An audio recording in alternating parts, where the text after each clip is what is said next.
Marie-Noëlle Bachet, en su casa de Triste, está recuperando todas las técnicas y conocimientos de la tinción tradicional con plantas autóctonas. Una de ellas es la galluva, que da un color verde a las fibras. En este trabajo le ayuda Pepe Granados, su marido, que se ha preocupado, además, por recuperar los cultivos de aquellas plantas que han estado a punto de extinguirse, como es el caso de la rubia tintorea, de cuyas raíces se obtienen los colores rojos. Y una vez que se cogen, se lavan, se secan y se pulverizan.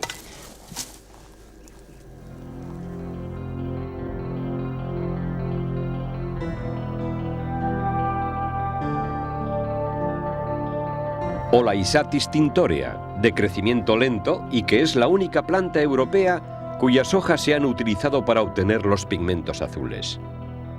Son muchas las plantas con propiedades tintóreas. La caléndula o maravilla proporciona diferentes tonos de amarillo. El amarillo también se obtiene de la agrimonia, llamada popularmente hierba de San Guillermo, y mermasangre, que se utiliza en sustitución de la gualda. Otro tono de amarillo lo da la flor del hipericum, vulgarmente llamado pericón, que además tiene muchas propiedades medicinales. El color negro para el luto se obtenía del zumaque, planta de la farmacopea árabe que, además de tintórea, era curtiente, mordiente y medicinal. De las hojas de la ligustre se obtienen los tonos verde pálido. Entonces, del nogal se utiliza tres cosas. La piel de la nuez, cuando ya está madura, para que se ponga marrón. La hoja, que es otro baño, y luego se puede utilizar la corteza del nogal. De la piel esta es el marrón muy fuerte, un marrón muy bueno, que tiene mucho tanino, también lo puedes emplear como mordiente. De las hojas se saca un verde, y de la corteza también tiene mucho tanino, entonces puedes utilizarlo como tinte o como mordiente. De la vara de oro o verga áurea se obtenían varios colores como verdes, amarillos y marrones. Pero una planta importante de la que se obtiene el amarillo es la gualda.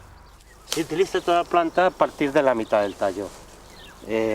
Donde hay más pureza de color, o sea, de pigmento, está en esta zona donde sale la espiga esta.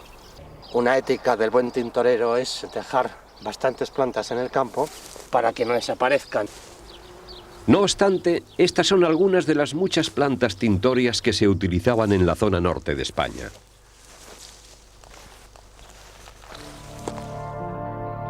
Cada especie de planta tiene unas fechas apropiadas para su recolección, aunque generalmente este trabajo se suele hacer a la entrada del verano.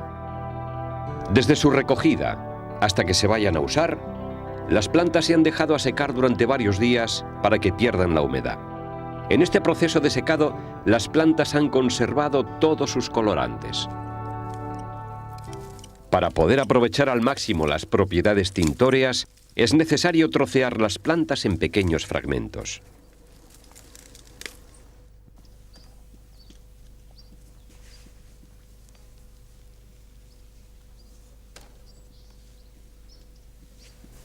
Marie-Noëlle va a teñir de diferentes colores algunas madejas de lana. Para que estén sueltas las fibras, les hace un nudo provisional especial, lo que facilitará la entrada del color. Este nudo es para que las madejas que se van a teñir no se mezclen, y también es un atado muy flojo para que el tinte pueda entrar bien en toda, que no haya ningún freno en la entrada del tinte en la fibra. Antes de pasar al proceso de tinción, la tintorera lava con agua templada las madejas de lana para quitarles la grasa natural. Para quitar todas las impurezas de las lanas y sobre todo para suprimir un poco la grasa natural de la lana, la lanolina, para que pueda penetrar de una manera más regular el tinte en la fibra. Porque si se deja mucha lanolina, mucha grasa, el tinte resbala y no entra. Entonces te da un tinte completamente irregular.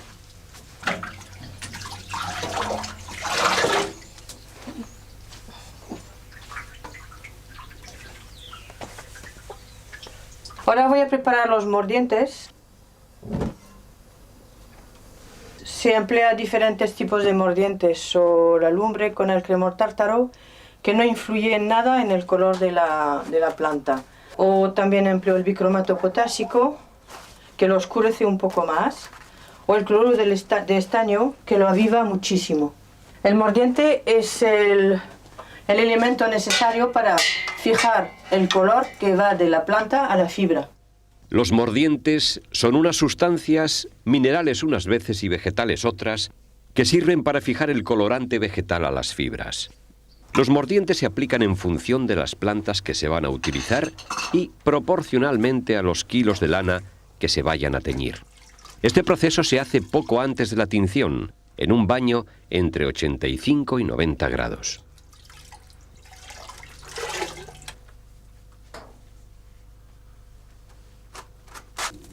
Marie Noël va a teñir de color amarillo algunas madejas de lana.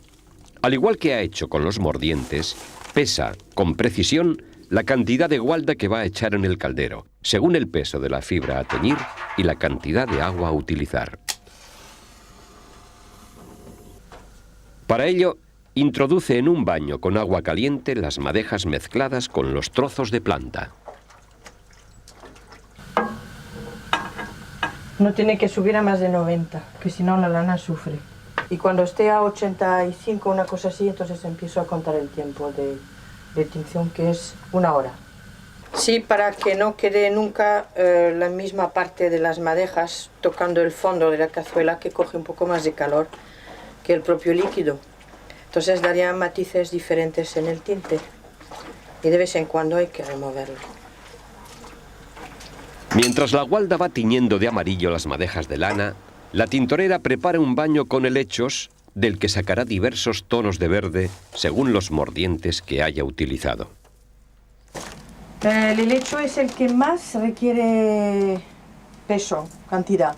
Por ejemplo, por 100 gramos de fibra tengo que poner 400 gramos de helecho.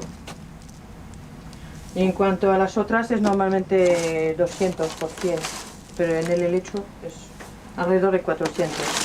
También depende del tono que quieras. Si quieres un verde muy ligero, muy pálido, pues se pone menos. El proceso es el mismo. En un caldero con agua caliente, echa los trozos de los helechos mezclados con la lana. Luego, a esperar que suba la temperatura para controlarla sin llegar al punto de ebullición. Después de 1 hora, las madejas de lana quedarán teñidas. Mientras la lana va tomando el color amarillo de la gualda o el verde de los helechos, Marie Noël prepara un baño de cáscaras de cebolla. El doble de la fibra, para un color mediano. Pasa que ocupa mucho volumen y no pesa nada. La cáscara de la cebolla dará a la lana diversos tonos de marrón según la cantidad de fibra que se haya introducido en el caldero.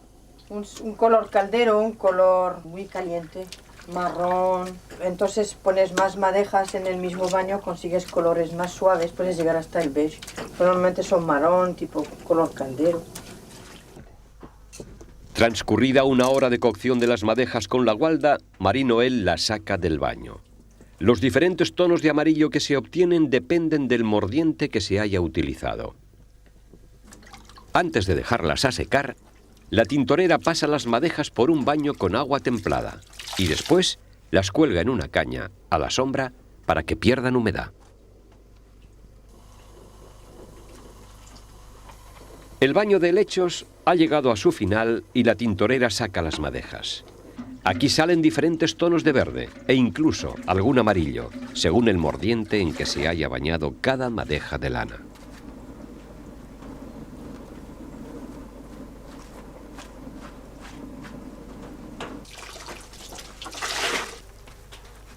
Lo mismo ocurre con las madejas que estaban en el baño de cebolla, pero estas han tomado distintos tonos marrones y de color caldero.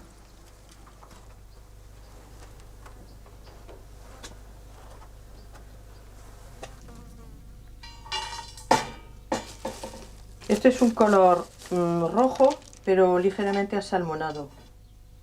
Esta planta es la rubia tintoria, y es la raíz de la planta que se emplea.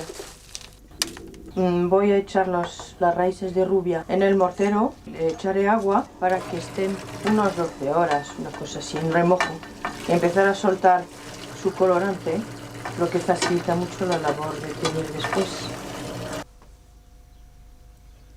Transcurridas las 12 horas de remojo de las raíces, Marie-Noëlle prepara el baño de rubia tintorea para obtener una gama de colores rojos.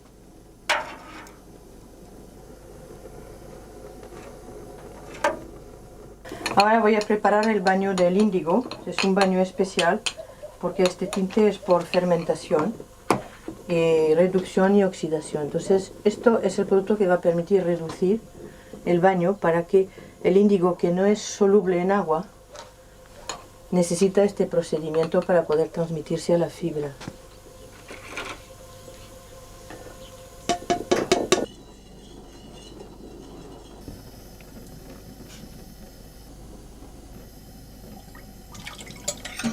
Voy a hacer la preparación del índigo para meterlo en el baño de tinte, y como el índigo no es soluble en agua, voy a medir el índigo y luego lo remojaré con alcohol para que se haga un poco de pasta que podrá entonces entrar en contacto con el baño.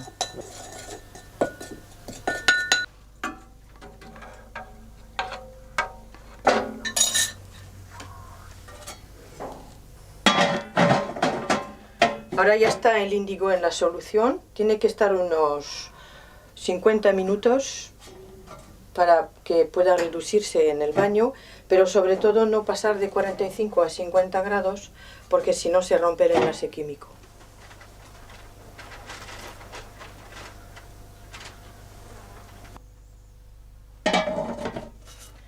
Ahora las fibras tienen que quedarse dentro un cuarto de hora para que el índigo haga su efecto.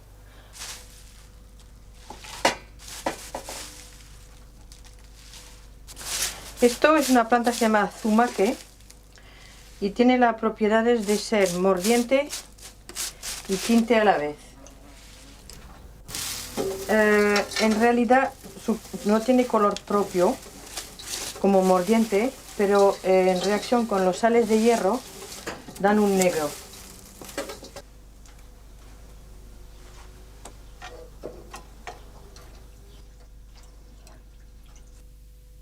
La tinción con índigo es más rápida que la de las otras plantas.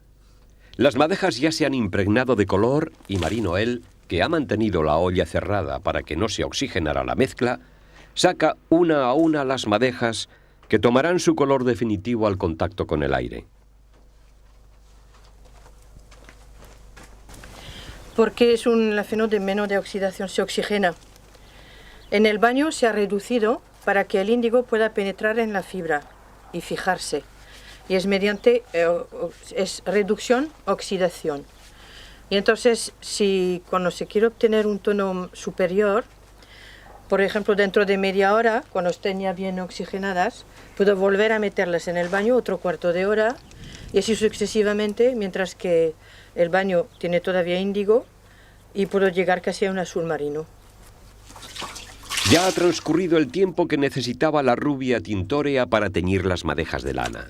La variedad de rojos que da esta planta depende, como en los casos anteriores, del tipo de mordiente utilizado y de la cantidad de planta que se haya echado en la cocción.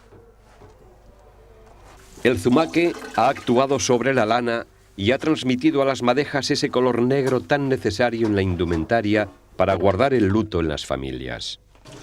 Como en los procesos anteriores, después de sacar las madejas, Marie-Noëlle las pasa por un baño de agua templada y las tiende a la sombra hasta que se sequen, evitando que se altere el color obtenido.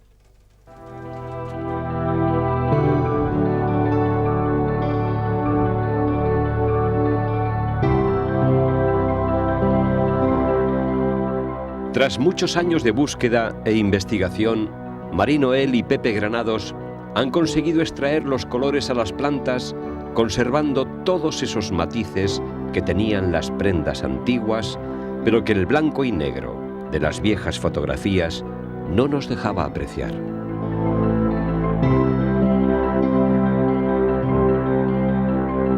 Soy Eugenio Monesma, director y productor del documental que acabas de ver.